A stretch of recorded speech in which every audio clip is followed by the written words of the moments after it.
What's up, guys? It's me, Sir Ernest, and today we're going to discuss body rolling down an inclined plane with conservation of energy as our consideration.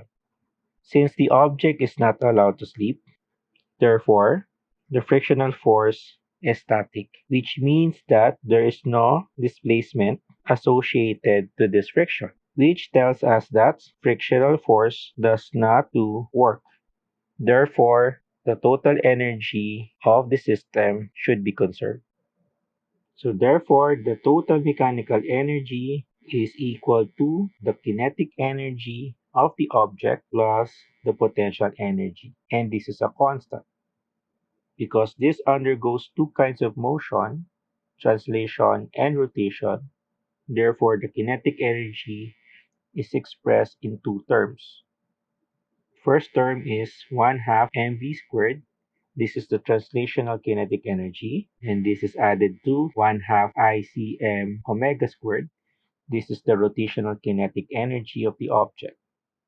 And then plus the potential energy, which is mgh, and this h is the height of the center of mass.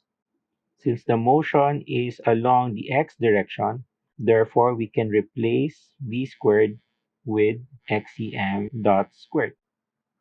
Since omega is equal to x cm dots over r and hcm is equal to negative xcm sine theta, here this is xcm.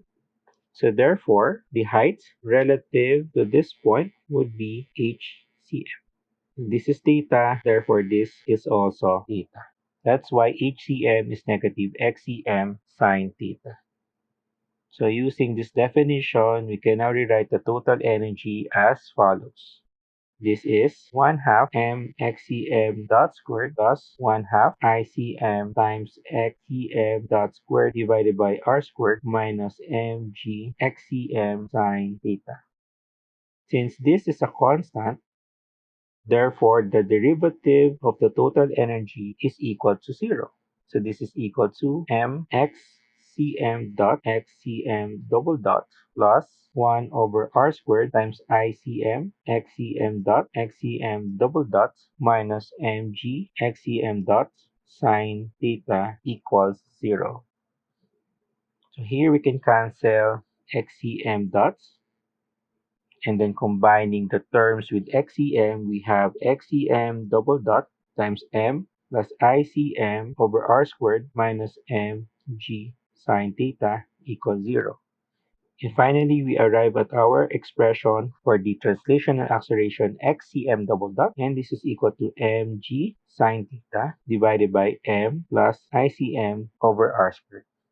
And as we know, this is the exact expression we obtained earlier when we solved this using Newton's laws of motion.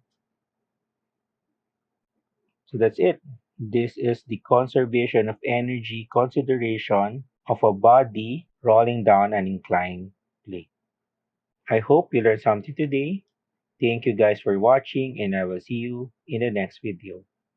Bye-bye.